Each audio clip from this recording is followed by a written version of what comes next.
The things we think we know at 25 versus 44 are worlds apart. I've spent the last 15 years building and selling companies, coaching some of the most successful entrepreneurs on the planet, and making just about every mistake you can imagine along the way. Today, I'm going to share the 44 most important lessons I've learned about wealth, business, and life. These aren't just platitudes or feel-good quotes. These are hard-won insights that have cost me millions to learn. Some of them I had to learn multiple times before they really sank in. I'm Mike Brown, and after selling my 8-figure investment firm, I've dedicated my life to helping entrepreneurs bridge the gap between wealth and freedom. Not just the kind of freedom that comes with having money in the bank, but the deeper freedom that comes from truly owning your value and living in alignment with what matters most. Let's dive into lesson number 1. You can't achieve your way to enoughness. This feeling of enough is a gift you give yourself. I remember sitting in my office after we closed the sale of my company, and the wire had just hit my account. More money than I ever imagined having. I had the house, I had the cars, the lifestyle that everyone dreams about. By all external measures, I had made it. But here's what no one tells you about success. The goalposts keep moving. Within months, I found myself deploying capital into deal after deal after deal and always chasing that next big win. I convinced myself that I was being strategic, but really I was just trying to recreate the high of that first exit.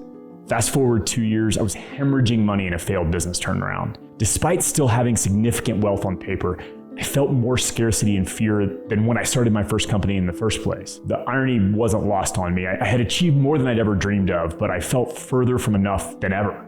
Here's what I realized. No amount of external success can fill an internal void. The entrepreneurs I work with often think that their next milestone, whether it's hitting 7 figures, selling their company, or buying their dream house, is going to finally make them feel secure.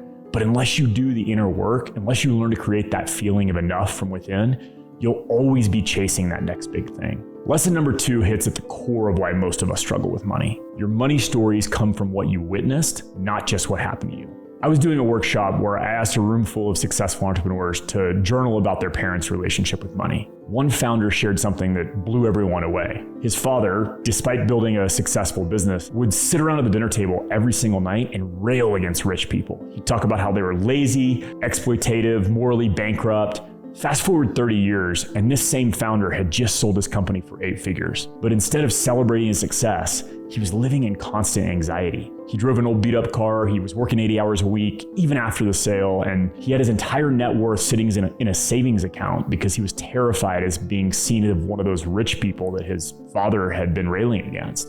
This is what I mean by witnessing. We don't just inherit our money stories from what directly happened to us. We absorb them from watching our parents, our community, our culture, and until we recognize these patterns, they're going to keep running in the background of every financial decision that we make. Which brings me to lesson 3, and this one might be the most important of all. The person you marry is the most important business decision that you'll ever make. And I learned this lesson in the most humbling way possible. A few years back, I acquired a distressed e-commerce company, and I was going to turn it around. I was going to clear out the debt, sell it for 3 to 5 times what I paid. Instead, I was losing $100,000 a month, paralyzed with anxiety. Some days I could barely get out of bed to face the reality of what was happening.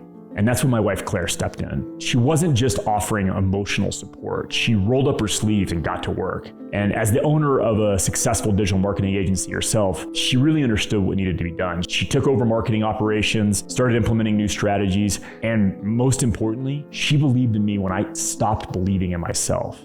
In that moment, I truly understood the value of having a real partner, someone who can have your back when you're at your lowest, someone who brings their own strength and expertise to the table. It's not just about finding someone who supports your dreams. It's about finding an equal who will step into the arena with you. The truth is, money magnifies everything. If you and your partner aren't aligned on your values, your goals, your relationship with wealth, no amount of money is going to fix that. But when you find someone who challenges you to be better, grow into the best version of yourself, who helps you face the hard truths about yourself, and who's willing to grow alongside you, that's when the magic happens. Now we spend intentional time working on our relationship with money together. We do quarterly planning sessions, we talk openly about our fears and aspirations, and most importantly, we support each other's growth.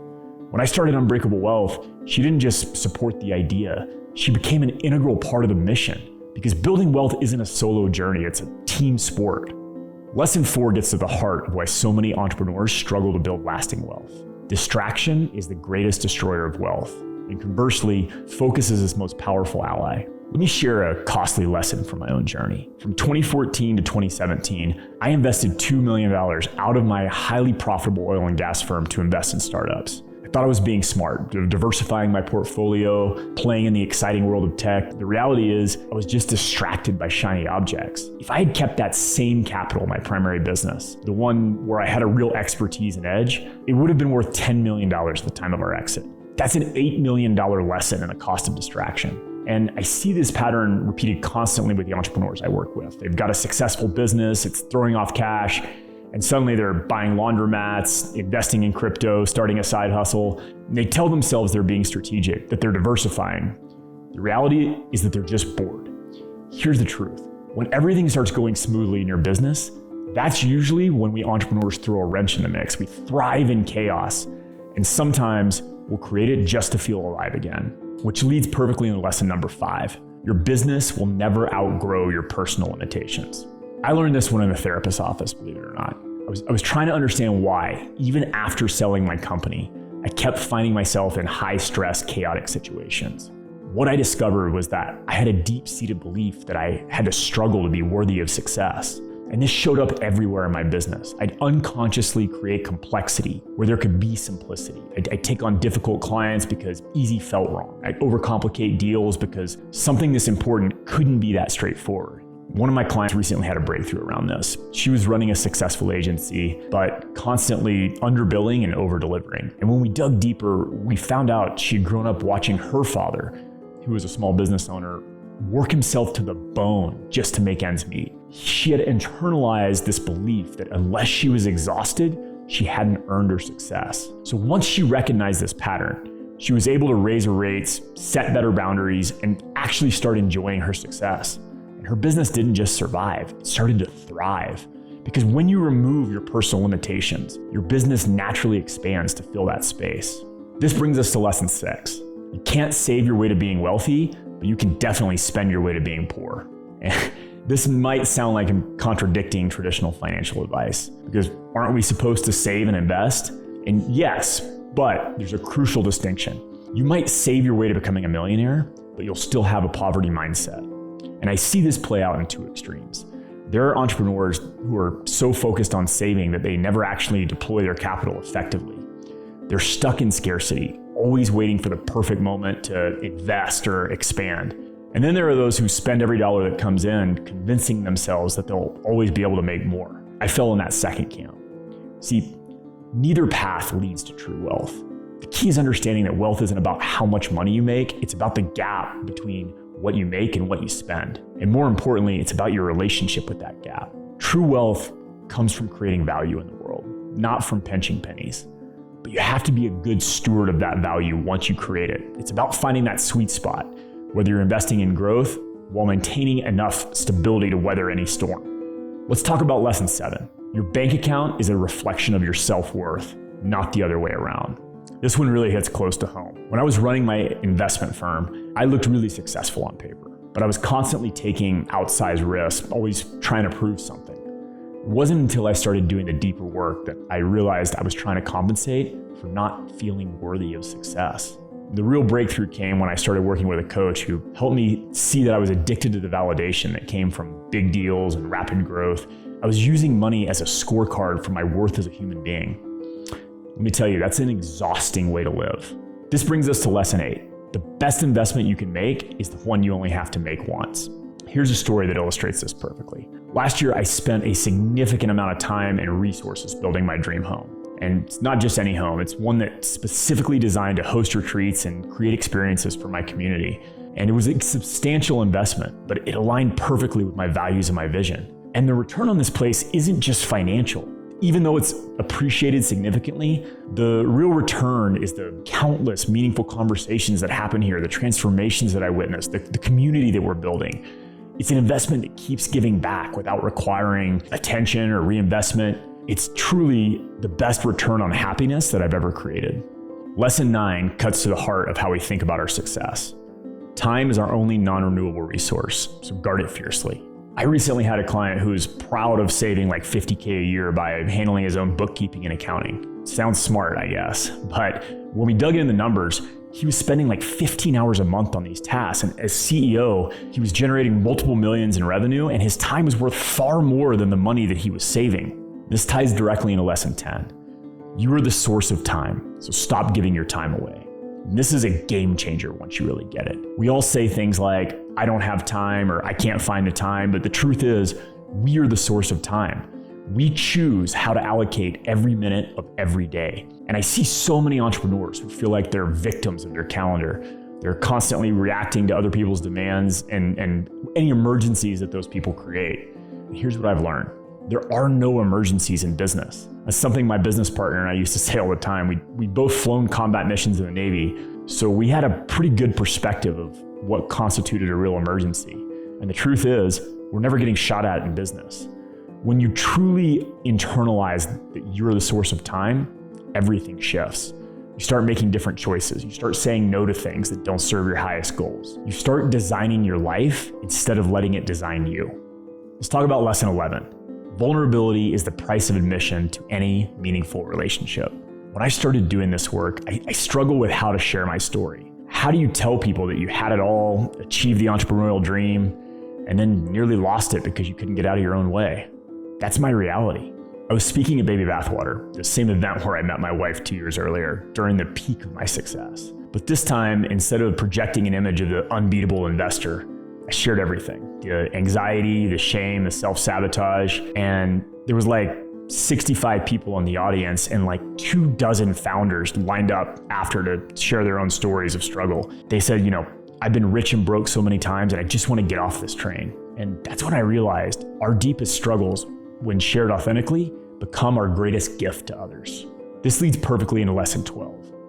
What got you here won't get you there. You gotta be willing to let go of what worked before. I learned this in the cockpit of the F-18. The skills that made me an excellent fighter pilot, being aggressive, taking calculated risks, thriving in chaos, were the same traits that initially helped me succeed in my business. But those same traits are the ones that nearly destroyed my wealth after I sold my company. The hardest part of growth isn't learning new skills. It's unlearning old patterns that no longer serve us. This brings us to lesson 13. There's a profound difference between wanting more and needing more, and choice is the difference. I recently was working with a founder who was generating over $500,000 a month in revenue, but she still felt like she was one bad month away from disaster. And when we dug deeper, we realized that she was operating from the exact same scarcity mindset that she had when she was bootstrapping her startup. The breakthrough came when she understood that she no longer needed to grow, she could choose to grow. And that shift from necessity to choice completely transformed her relationship with her business and her personal wealth. Lesson 14 hits especially close to home. Your children are always watching, and they learn from what you model, not what you say. A few weeks ago, my daughter spent hours arranging her stuffed animals on her bed. She was organizing them by size. And that night, without really thinking, I came in and just brushed them aside to make room for her to sleep. She burst into tears, and not just because I'd messed up her work, but because she thought I'd done it knowing how important it was to her. And this moment taught me more about leadership than any business book.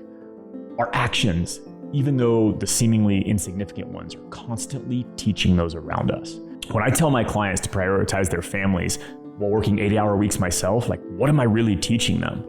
And speaking of teaching, let's talk about lesson 15. Intelligence isn't correlated to wealth. I've met a lot of rich mouth breathers in my time, and here's the reality. Especially in entrepreneurship, we tend to correlate intelligence with wealth, and then we take rich people's advice as gospel. And the reality is there's so much involved with success, and a lot of it's luck. And so if we tend to put those on a pedestal who have done better than us, we're getting to make sure that they're actually living the life that we want to live and done the things that we want to do. So rather than just blindly listening to people who are wealthier than you, make sure that those people actually align with your values. Lesson 16 hits at something I wish I understood earlier. You'll never regret investing in experiences with the people that you love. Let me give you a recent story that really hits home. I was facing a significant loss on my McLaren. The market had shifted and I was looking at taking a $50,000 hit. I was beating myself up about it because I was feeling like a fraud since I teach people how to buy exotic cars without losing money. Then I had an idea. Instead of trading it in, I decided to surprise my dad with the car. My dad had given me my love of cars growing up, and he's currently battling cancer. So I hired a media team. We drove the car down to the dealership. And instead of handing the keys to the dealer, I handed him my dad. And that moment was a total peak experience in my life, right up there with my wedding day. Seeing his face made everything worth it. So it turned that financial loss into a massive win. So this leads perfectly into lesson 17. The path to mastery isn't being good at everything. It's about being world-class at one thing. So from 2014 to about 2017, I was trying to be good at everything. Oil and gas, venture capital, real estate, you name it. If I had simply focused on my primary business, where I had that real expertise and edge, that same capital would have been worth 5 times as much at my exit. Lesson 18. Most people make things unnecessarily complicated to avoid doing the real work. I see this all the time with tax strategies. Entrepreneurs will spend countless hours and dollars implementing complex schemes to save on taxes, when the reality is just simply meeting their CPA quarterly and implementing a few basic strategies are going to yield such better results with far less complexity. Because the reality is, with taxes, even if you're in the highest tax bracket, you're only saving 40% to 30 to 40% on your dollar. Whereas if you were just going out and investing that same time in growth, you're earning 70 cents on the dollar. So your time is always better spent growing your business than trying to save on taxes. Okay, lesson 19. Your ego's job is to keep you safe. Thank it for its service and then choose to grow anyway. This shows up so powerfully in how we handle success. When I'm working with clients who are scaling rapidly, there's often this moment where they start to self-sabotage. Their ego is trying to pull them back into the familiar, back to what feels safe. I had a client who was about to cross $1 million in monthly revenue for the first time. And suddenly she started micromanaging her team, second-guessing her pricing, and creating problems where none really existed. And what was happening was her ego was trying to keep her safe in familiar territory. Once we identified this pattern, she was able to thank that part of herself for trying to protect her, and then consciously choose to continue growing instead. This brings us to lesson 20.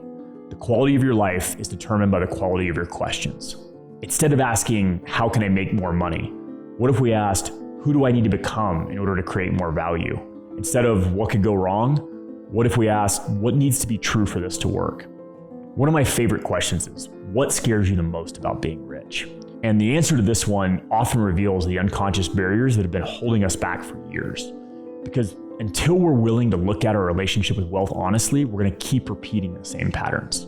Lesson 21 hits at something crucial. Success leaves clues, but make sure you're following someone who's achieved what you actually want. I learned this one the expensive way. After selling my company, I started following what I thought successful investors did. Angel investing, venture capital, exotic tax strategies. What I didn't realize that I was modeling people who were playing a completely different game than I wanted to play. I didn't want to be a full-time investor dealing with all these complex partnerships and illiquid investments. What I really wanted was freedom. The ability to spend my time with my family, going heli skiing, and working on things that truly light me up. But I was following a playbook that was designed for people optimizing for maximum financial return, not maximum life satisfaction. This brings us to lesson 22. The rubber band of personal growth stretches most just before you break through, so stick with it. I was recently working with a client who was implementing strong boundaries around her time and money for the first time. She knew intellectually that she was making the right moves, but physically she was experiencing intense anxiety. Her body was literally fighting against the change. And the reality is this is normal. When we push up against our conditioning, we stretch that rubber band of growth. The tension becomes almost unbearable right before we break through. The key is understanding that this discomfort is actually a sign of progress, not a signal to retreat. Lesson 23 cuts deep. Fear of success is more insidious than fear of failure. One keeps you stuck, the other keeps you small. So we all know about fear of failure. It's what keeps us from starting that new business or making that bold new investment. But the fear of success, this is trickier to spot. It shows up as self-sabotage right when things are going well. It's the entrepreneur who tanks their biggest client relationship right before hitting that next revenue level. It's the founder who unnecessarily creates drama within the team when everything is running smoothly. I see this a lot of times with entrepreneurs who are reaching that $1 million growth ceiling. There's often this unconscious fear of what success might mean. Like, will my friends treat me differently? Will my family expect more from me? Will I become one of those rich people that I used to criticize? We will do anything to keep ourselves inside the tribe because that's how our brains evolved, right? Like, being cast out of the tribe meant certain death. And so We'll always allow ourselves to be just successful enough where we don't feel like we're going to leave our tribe behind. And this connects directly to lesson 24. Being wealthy and being rich are not the same thing. One is a mindset and the other is just math. I've worked with plenty of rich people who live in constant fear of losing it all. And I've known truly wealthy people who may not have a massive bank account, but they've created lives of true freedom of impact. See, real wealth isn't about the number in your bank account. It's about your relationship with money, with time, creating value. Are you the master of your resources, or are they mastering you? Let's talk about lesson 25.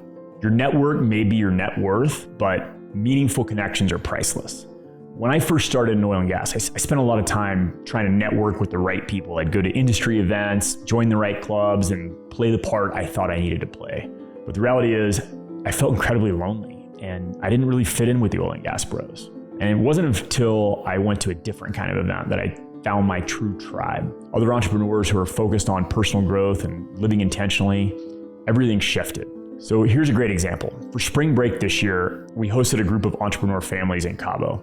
There's 3 other families there, all doing really inspiring things in the world. And the depth of conversation, the genuine connection that our kids formed, the memories we created, you can't put a price tag on that. It's all about spending time with people who align with your values. This leads us to lesson 26. The best businesses solve real problems for real people, and everything else is just noise. After running Unbreakable Wealth for a few years now, I've noticed something interesting. The entrepreneurs who struggle the most are often the ones chasing trends or trying to capitalize on new marketing opportunities. But the ones who are truly successful, they're obsessed with solving real problems for real people. Lesson 27. The path to freedom isn't about more money. It's about enough money paired with clear values. So let me tell you about one of my favorite mental models. This is the belief acceleration curve. On one side, you have beliefs that keep you safe. On the other side, you have acceleration, the drive to grow and achieve. Most entrepreneurs live entirely on the acceleration side, just always pushing for more. But true freedom comes from finding the intersection, being able to hold 2 beliefs at the same time. I am safe, but I don't play it safe. And when we can truly hold 2 different beliefs at the same time, this is where real peace comes. One of my favorites is, I am enough and I'll never stop growing. This brings us to lesson 28. Most financial advice is either too simple to be useful or too complex to be actionable. I recently had lunch with a potential client for Unbreakable Wealth, and he asked me what I really wanted people to get out of the program.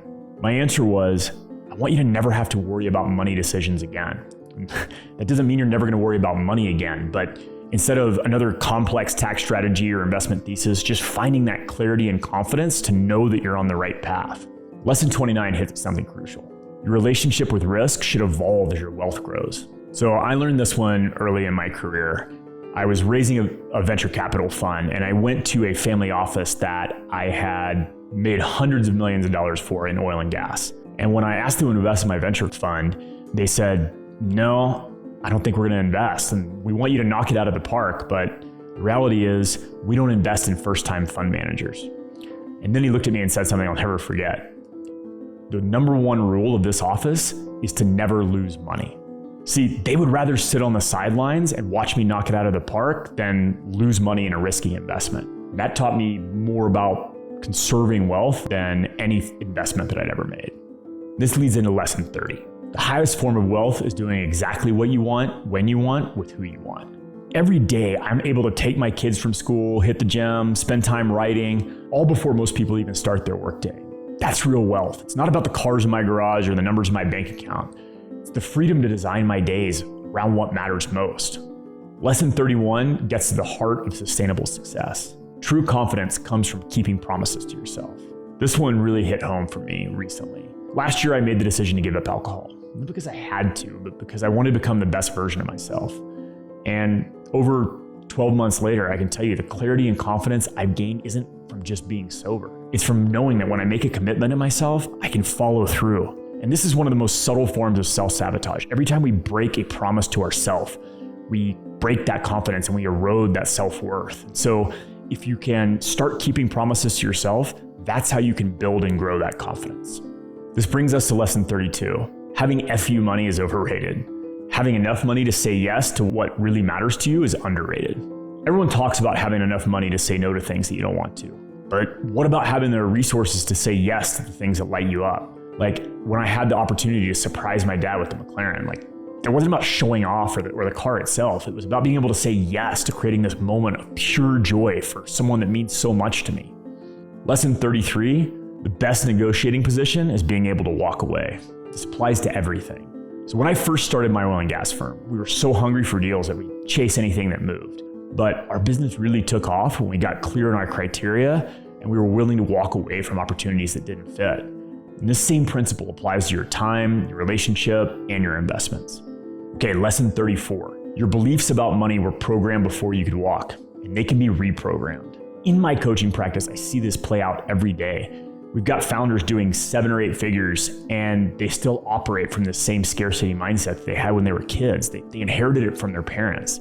The good news is, once you identify these patterns, you can start to change them. Lesson 35 might be the most important of all. Building wealth is simple, but it's not easy, and that's why so few people do it. The formula is not complicated. Create value, spend less than you make, and invest the difference. But simple is not the same as easy. And if it were, everyone would be wealthy. The hard part isn't understanding what to do. It's doing it consistently, even when it's uncomfortable. Lesson 36. Most people would rather look successful than be successful. Choose carefully. I see this all the time in the entrepreneurial world. People driving lease cars that they can barely afford, living in houses that keep them up at night with stress. And look, I've been there myself. They're so busy maintaining the appearance of success that they never build actual wealth. When I buy exotic cars now, it's because I have a system for doing it intelligently, not because I'm trying to prove anything to anyone. I recommend everyone set aside a portion of their income for guilt-free spending on the things that truly bring you joy. Whatever that is for you, cars, travel, watches, it's not about scrimping and saving and living like you're poor. But before I buy anything, I ask 2 questions. How do I want to feel by buying this? Or on the flip side, how do I not want to feel? And that will give us a clue as to what we're actually trying to do. The reality is, early on for me, buying cars made me feel like I was successful. And now I know that's a gift I can only give myself. Lesson 37 hits hard. You can be right or you can be rich. Pick one. When I acquired that e-commerce company that was failing, I was convinced I could turn it around. I had a track record of success, I had the resources, and I had my ego telling me I was right. And then the evidence started mounting that this thing wasn't going to work. I held on way too long. And here's why. Because I wanted to prove to my investors that I could do this. Like I had taken money from my good friends and I didn't want to let them down, even though when I knew it was a losing battle. That stubbornness cost me millions, because sometimes the most profitable decision is admitting you were wrong in the first place. Lesson 38, the quality of your life is directly proportional to the quality of your relationships. So here's how my wife and I intentionally design our life. We use an exercise called the perfect calendar. It's where you design the perfect day, then the perfect week, the perfect month, and finally the perfect year. And you stack in the big rocks first, meaning the things that are non-negotiables. For us this last year, it was that trip to Cabo with those 3 other families, right? Like it was so important for us to spend quality time with people like Dan Martell that inspire us and then see the connections between the kids. That's the measure of wealth, the memories that we created. Lesson 39, don't put off your life for some imaginary destination. You can choose to be rich now. So this one's illustrated by this wealth survey that I recently read. Entrepreneurs worth anywhere from 1 million to multiple 9 figures. And when asked what they would need to feel secure, their answer was twice as much as what they have right now, regardless of their income level. So here's what that means. Safety doesn't come from hitting some imaginary milestone, because we continually move the goalpost. So if you're saying, I'll just be happy when, let me tell you from experience, when that moment comes, you're not gonna feel any different. Lesson 40, your calendar and your bank account will show me what you actually value. I had a client who said his family was his number 1 priority, but when he looked at his calendar, he was working 80-hour weeks and he hadn't taken a vacation in 3 years. Our actions are what reveal our true values, whether we like it or not. Lesson 41, the best time to plant a tree was 20 years ago. The second best time is now. So after I sold my company, I realized I could have built a portfolio generating between $600,000 and $900,000 a year in passive income without ever touching the principal. I missed that window because I didn't know what I didn't know. Instead of beating myself up about it, I'm just focusing on reallocating my wealth, and as investments pay out, I'm stacking capital in that new direction, right? It's all about forgiving yourself and then just moving forward with the next best option. Lesson 42 is incredibly important. Success without fulfillment is ultimate failure. I achieved more financial success than I ever thought possible. But my proudest moments aren't about the deals I've closed or the money I've made. It's about the lives I've touched, the relationships I've built, the impact that I've created. Lesson 43. You're never as good as they say you are, and you're never as bad as you think you are. This is one way I keep myself grounded. When I'm crushing it, it reminds me to stay humble and that I've always got more to learn. And when I'm struggling, it reminds me that this too shall pass. Because the reality is the truth is always somewhere in the middle. Finally, lesson 44. The secret to life is realizing that there is no secret. You just show up, do the work, be kind, especially to yourself, and repeat. All the books I've read, the mentors I've learned from, the mistakes I've made, it really does come down to this. Success isn't about finding some hidden formula or secret hack. It's about consistently showing up, doing what matters, and treating people right. These 44 lessons have cost me millions to learn. Some of them I had to learn multiple times before they actually sank in. My hope is that by sharing them with you, you can skip some of the painful parts of the journey and focus on what really matters, building a life of true wealth and freedom. If this resonates with you, I've got something special. It's called the Wealth Snapshot, and it's the exact tool I use to help entrepreneurs map their path to true financial freedom. You can download it for free using the link in the description. And if you're ready to go deeper, check out my Unbreakable Wealth community. It's a place for successful founders to have real conversations about money and what makes a good life. And it's about connecting with like-minded people who are really trying to build a life they never have to retire from. Remember, you're probably closer to freedom than you think. You just need the roadmap to get there. Thanks for watching, and I'll see you in the next video.